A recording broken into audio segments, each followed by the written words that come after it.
And once again, this is the ESB 2026 player rankings.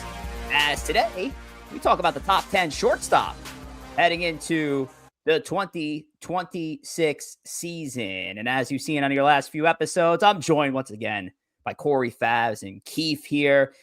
Fellas, today, whatever time you're we're talking about the shortstop position. And the shortstop position for years has been relatively a deep position. But I feel like going into 2026, we're probably seeing the deepest class of shortstops we've seen in quite a while, Corey, Favs. Yeah, I mean, I couldn't agree more. And you look at this list, I mean, we're going to reveal 10 names tonight. There's a couple of guys on here that definitely could have earned a spot in the top 10 that did not. And there's guys here that are in the bottom half of the top 10 that in normal years would be top half of the top 10. It's just such a deep position, very top heavy, but very deep at the same time. It's just a weird year, how deep this position is, especially coming off we're doing shortstop tonight, coming off second base and third base, other infield spots, which were barren, and you have guys barely making the 10th and 9th spots. You could have easily added another 3 guys on top of this list. Absolutely. Keith, we're looking at the 2025 rankings last year, looking at a couple of players at the back end. We already talked about in the third base position that have made their full transition over there. But yeah, a lot of names here that you've typically seen over past rankings. Keith, talk to me about the selecting the top 10 shortstops for you. I know you had some frustration as well getting into this. Yeah, man. It's arguably the deepest position, in my opinion, in the sport. The best athletes usually play the position, so that's why we tend to see a lot of these guys that one year they're at short, the next year they're maybe at third or maybe a corner outfield spot. But I thought last year was a really good year for the position. I think there's a lot less stress when like saying, when you get to the number 7 slot, like you kind of have like a set group of names. It's just you're kind of splitting hairs, but I'd say there are about like 12 to about 15 shortstops that are really good. And having a top 10 probably doesn't do it justice, but we're gonna highlight it as best as we could. I struggled significantly with this list because as I've been the weird voter when it comes to these lists because I've been the guy who's been awarding guys taking the most of their opportunities and guys really, really shining. I haven't really been projecting for the next year, which I think is really, really hard. But with this position, I think in that regard, I could understand where it could be a little bit more easier because you can see some ascending names in the league, especially at the shortstop position. Well, let's get into it. Our top 10 shortstops heading into the 2026 season. We kick it off in the number 10 position with a new name, Jacob Wilson, who was part of the Rookie of the Year conversation, actually finished second to his teammate Nick Kurtz, who we had covered back at the first base position. So Jacob Wilson makes the list at number 10 after hitting 311, 355, 444 last season, 800 OPS, 13 homers, 63 RBI. Such a solid year for the young man, Jacob Wilson, in his age 23 season and looking to take the next step in his sophomore year come 2026. Our number 9 is Jeremy Pena, who's not been featured on this list, considering some inconsistencies since that magical postseason run he had years ago in 2022. But last year, by far, was his best overall season. Hit 304 at the shortstop position, hit 17 homers, stole 20 bags, had an 840 OPS, a 132 OPS plus. Jeremy Pena cracks the list at number 9. And at number 8 is somebody who's used to this list year after year after year. Actually, he was number 1 in this position a few years back. Now he's up to back down to number 8, down 3 positions from his number 5 in 2025. That's Corey Seager. Corey Seager, the Texas Rangers shortstop. And the problem with Seager just year after year is health. His inability to stay on the field. His last 3 years, 102 games in 25, 123 games in 2024, 119 in 2023. Hasn't really put the seasons together that you would want from a durability standpoint when it comes to Corey Seager there. But Corey Favs, when we're taking a look at our 3 here, what jumps out to you? mean, I love Jacob Wilson, and I know he missed a little bit of time last year with what do you have, a fractured forearm? But the young shortstop on that young A's team, that young, fun A's team. I'm actually excited for the A's this year too. Very But much Jacob so. Wilson, again, a 311 average, 800 OPS, and basically, his rookie year. I know he had a little bit of a debut the year prior, but his first basically full season. That's really nice to see. And again, in such a deep position for a young kid to crack the top 10, I love to see it. And real quick, too, on Corey Seager, down 3 spots. The thing with Seager is, could he stay healthy? Because when he's on the field, he's elite. He's easily a top 5 shortstop on this list any given day. But in the last 11 seasons, he's only played more than 125 games 4 times. But when he's on the field, there's no doubt about it. The guy can absolutely hit the ball. But the question with him, can he stay on the field? We'll see if he can this year. Keith, what do you got for us? Shaking your head over there. Yeah, man. I'll be quick. I'll start with the positives. It's nice to see Jacob Wilson. This is pretty high for first full year at the position. Like first, like true, like Yep. he had a breakout campaign. So he was awesome in that regard. So kudos to him. I'm not too bent out of shape with that. I want to give it, I'm real consistent. This was Jeremy Pena's year to like kind of ascend himself as a leader for the Astros. He had a nice year. I think this is an okay range for him. I maybe debatable to say, but for me, I'm okay with that. I think he was pretty good last year. I have a problem with Mr. Number 8, and that is Corey Seager.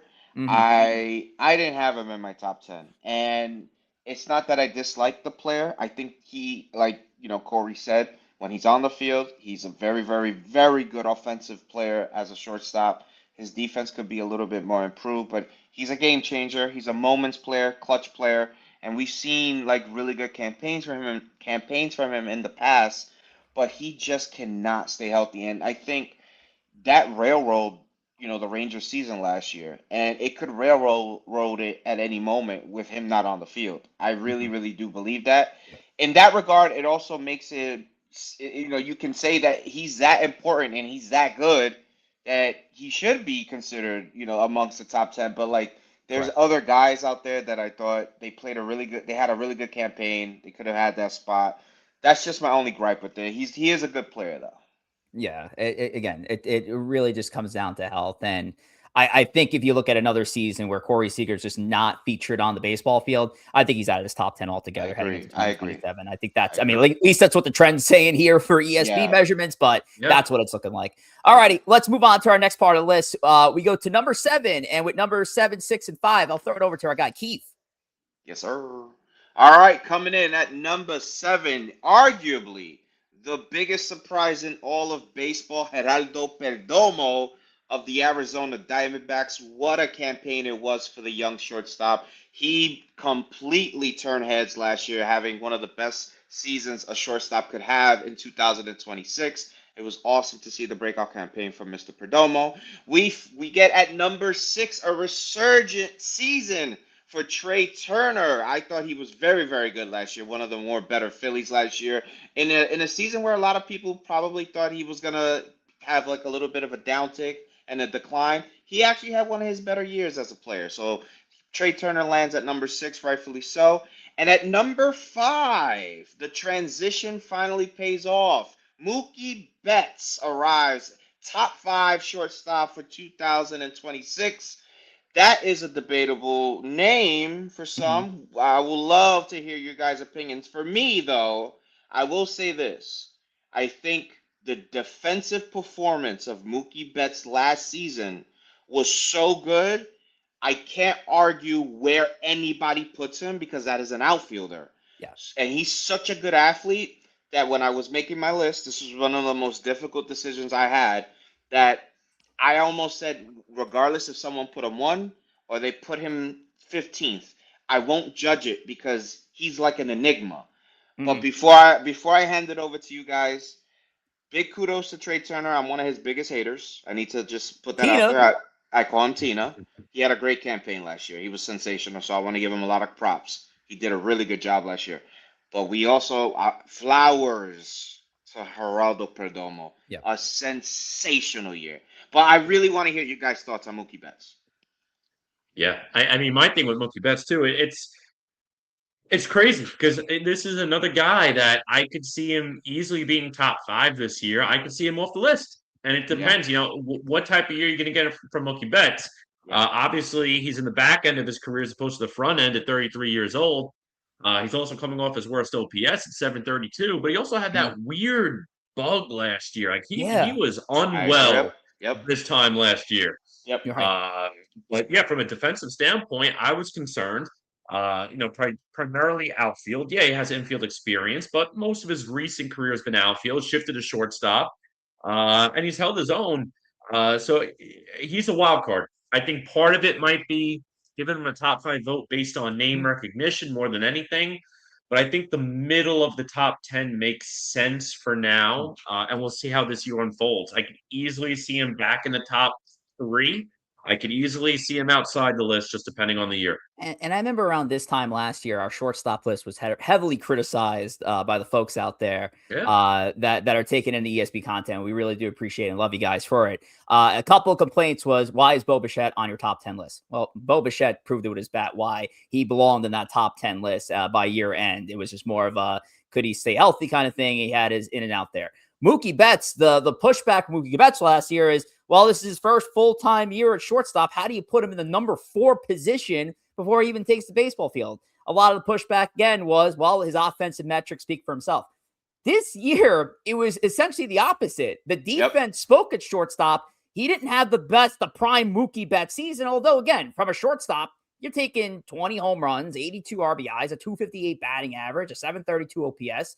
I'm sure Yankee fans would take that at shortstop any day over who they currently have at shortstop right now. So Mookie Betts, again, at the 5 spot, but I can absolutely see this argument for Trey Turner as well. I mean, Trey Turner, you talk about that first Philly season where it didn't look like he had it, and these last 2 years, he's looked like the Trey Turner that we know and love. Rich, real quick, I do want to point out, I love that you said what you said. It was the inverse this past season for Mookie, and I love what Corey said. He started out with that crazy bug where he lost all that weight and whatever happened. He was, if I'm not mistaken, he had the best DRS for any shortstop in the game last year, and that was his first time playing the position. Yeah. It's almost like when I was doing my list, I said that alone, like I will look at that and weigh that way much more than a decline in offense for a guy who completely changed his position. That that is insane. I really have to highlight that. Like I don't want to weigh too much on these 3 because I know we have more to go. But the cool part about these 3 players, and one of them I do not like, is the guy in the middle. All 3 of them did something really special last year. You had a super breakout campaign from Geraldo Perdomo. You had a very, very comeback to earth season with Trey Turner because a lot of people wrote him off, me included.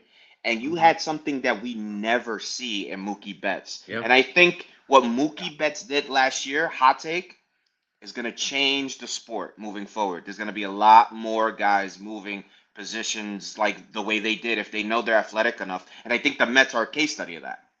Yeah, absolutely. We're going to move forward into our next 3 here, our 4-3-2. And with that, Corey Favs, take it away. Yeah, at the number 4 spot, you got Elly De La Cruz, who is easily the most exciting, most electric player on this list. And forget about this list, one of the most electric players in the game. I know last year, from a stolen base standpoint, had 37, which is still great, had 67 in 2024. So the guy, obviously, he's got the legs. He's so fun to watch. He's got some pop. He's got a cannon arm. Really electric guy out there, and I like that 4th spot for Elly De La Cruz. Gunnar Henderson, again, this is a former top prospect in baseball, former was he rookie of the year, but he's young. He's only 24 years old, young guy, but took a step back last year. Did have 17 bombs, but that was coming off a 2024 campaign where he had 37. So definitely not the best campaign last year for Gunnar Henderson, but for someone so young who's done it so well. I still have very high hopes in Gunnar Henderson. I think he's going to have a nice year for the Orioles. And number two, I mean, this guy almost won the MVP in 2024, if not for Shohei Ohtani.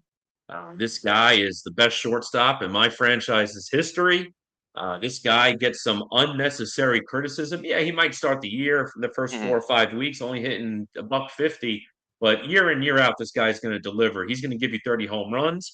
He's going to give you good average, good defense. He's going to give you phenomenal Fantastic defense. play, and that is future Hall of Famer Met shortstop Francisco Lindor. Um, it's hard not to put him number one because there is someone that we'll get to in a moment who just has the better output. But Francisco Lindor, very well deserving of this spot, and I'm very glad he's the shortstop of my team.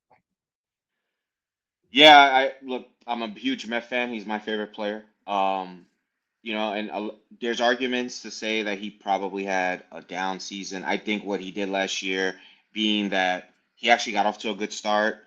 He had a rough, I think, June, and Yeah, he still finished with the numbers he finished with, were was simply amazing. Um, Now we all know Ellie De La Cruz, most exciting player in the game, but he Mhm. had a little bit of a setback in the second half last year too. I think Ellie De La Cruz at some point in the future could actually be number one on this list. He could actually rival who we're going to get into. Mhm. Gunner, I actually think, to kind of keep the trend, I think at some point he's the next guy on this list that moves over to third base. I think he's a sensational talent. Last year had some injuries. Yes, took a step back. I love all three of these guys. I think this is a very exciting group. Honestly, it's like splitting hairs at this point, yeah. truly. So like we don't need to go too in depth. But Mhm. hot take, I think Ellie De La Cruz, if he stays at shortstop, I think the ceiling is higher than most. Yeah, I mean, I'm with you on the Henderson take. He did come up and well came up through the system as a shortstop, debuted as a third baseman, if we want to remember his debut season, and then he's been at shortstop ever since. So that definitely is in there for Gunnar Henderson and his profile moving forward. Yeah, Ellie De La Cruz is just like I'm right there with you. I think next year, if Bobby Witt has any kind of setback or Ellie De La Cruz just takes that next step, yeah, I think De La Cruz is right there, that number one, number two spot, moving forward. But look at Francisco Lindor. I mean, Lindor back at it again at the number two spot again. We get into our number one guy that Corey alluded to before. Our number one guy is just insane, and there's just no debate there at that shortstop position. But Lindor still putting up the numbers that most shortstops are simply just not putting up at the position. Defensively, he's fantastic. And of course, he's our New York guy. So we got to show him a little bit of New York love here. So Lindor at that number two spot, well deserved. But let's get right into it. Our number one, and I don't think really much is a secret. Not going to do the big lead. Keeps doing such a great job with the introing of the number ones. I think it's just so obvious. It's Bobby Witt Jr., of course. Kansas Yes, City Royals, sir. Bobby Witt Jr., our number one shortstop. It was really between him and Anthony Volpe that we were really considering for this spot. But Bobby Witt gets the majority of the votes here. So Bobby Witt, again, another MVP caliber season. And if it wasn't for another fantastic athlete that plays for a New York baseball team, he probably would have won a couple of AL MVPs. But Bobby Witt Yeah. last year, Bobby Witt hit 295, 351 on base, 501 slug, 852 OPS. I mean, guys, you wouldn't think this is a shortstop. I mean, this is insane. And he's also just 2 seasons removed from this batting title year where he hit 332. Last year led the league in doubles, 23 homers. I mean, this guy has just put up insane numbers at the shortstop position. You wouldn't think that he's just coming off his age 25 season. Just the resume, he's already on a Hall of Fame trajectory. We're only 4 seasons in to Yes. Bobby Witt Jr. here, Corey Yeah. Favs. It's scary. But I mean, yeah, you mentioned, I mean, he's still young and already putting up these numbers at a premium position. I mean, he's a two-time Gold Glover. He would have won an MVP if not for Aaron Judge. He was MVP 4 last year as well. So 2 years in the top 5 voting for MVP. MLB hit leader 2 years in a row. I mean, the guy is an absolute stud at the position. And it's scary. Like, it is he going to even get better? At this age, there's still a little Mhm. room for growth there. So it'll be scary to see him, even if he takes a little bit of a step forward on top of what he's already doing now. Really scary. And if anything were to happen to Aaron Judge, I mean, this guy is easily going to be the next best bet to be an MVP in the American League. Yeah, Absolutely. I think he's an elite baseball player. I actually think last year was a little bit beneath his standards. and he still put up those numbers. Yeah. I wouldn't put it out of the realm where he can possibly have. I think in my opinion, there's a 40-40 season in that player, and Oh I yeah. truly I believe can it's see it. possible. Oh Yeah. yeah.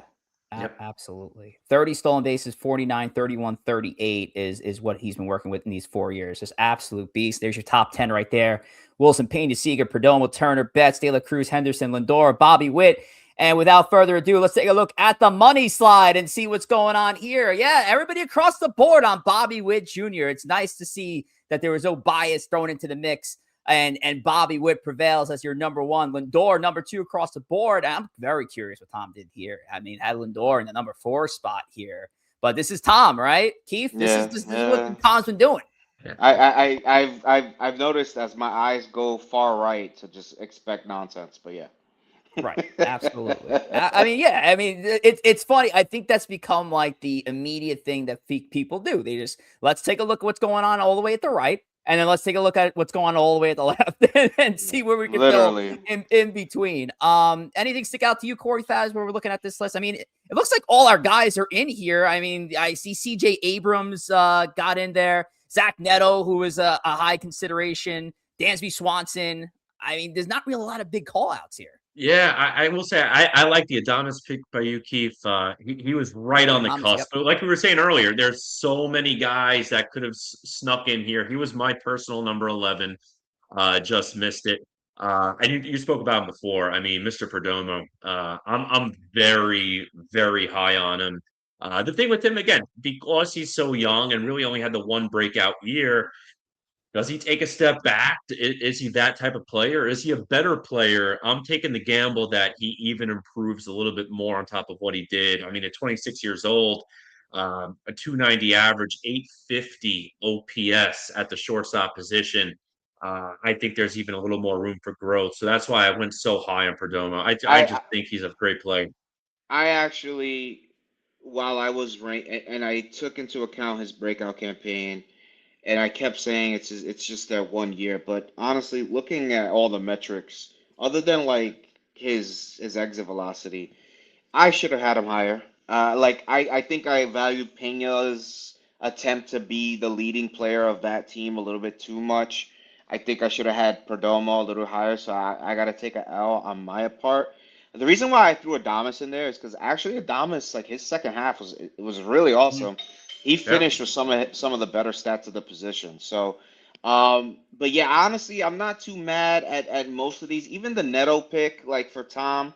Like Neto was pretty good for the Angels. Yeah, he was. Like he wasn't a bad player by any means. I mean, Abrams, I think Abrams is not a top 10 shortstop, but also a player who you blink and he can hit 30 home runs and steal 25 Right. bags. So this is a real tough position. I wouldn't like be too critical on these rankings. And it's not like Tom really lost. Again, the 3 people he left out of his list were the bottom 3 in the consensus list. So it's not like he just Yeah. off a Turner or a Betts or a Lindor and went with somebody that's, looking for more of a breakout year than anything. The question I have, I know he's not here to help, like Corey Seager at number 4 for Joe is relatively very high. I mean, consider again, the guy just can't stay on the field. I know what he can do when he can stay on there, but He at plays that point, 160, sure. Mike Trout to be in that position.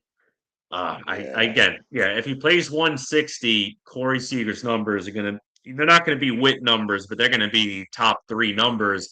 But there's a better chance of me playing a single game at shortstop than Corey Seager playing 160.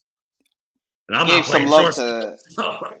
He gave some love to Dansby Swanson, which I do like because Dansby Swanson is not a bad baseball player. I don't think he's a top 10 shortstop, but he's a very complete shortstop. He's probably like your base level shortstop. Really, really Yeah. good defender. Has some pop because he could get you 20 home runs. He's a probably good lower bat of the order kind of guy, but he's a good baseball player. He should be recognized in some regard. So, like again, there's so like we really don't have any true debate here.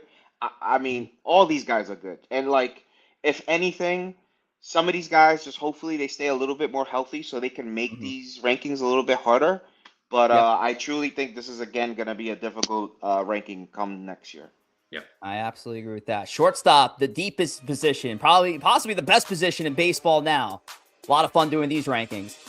Gentlemen, really do appreciate your time, but that's going to be it for our play rankings for the shortstop position.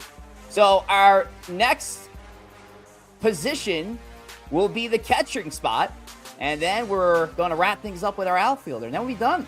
That's it. Yeah. We're all As we done. count down the days to the 2026 baseball season, that's it from us here for Shortstops. Take care.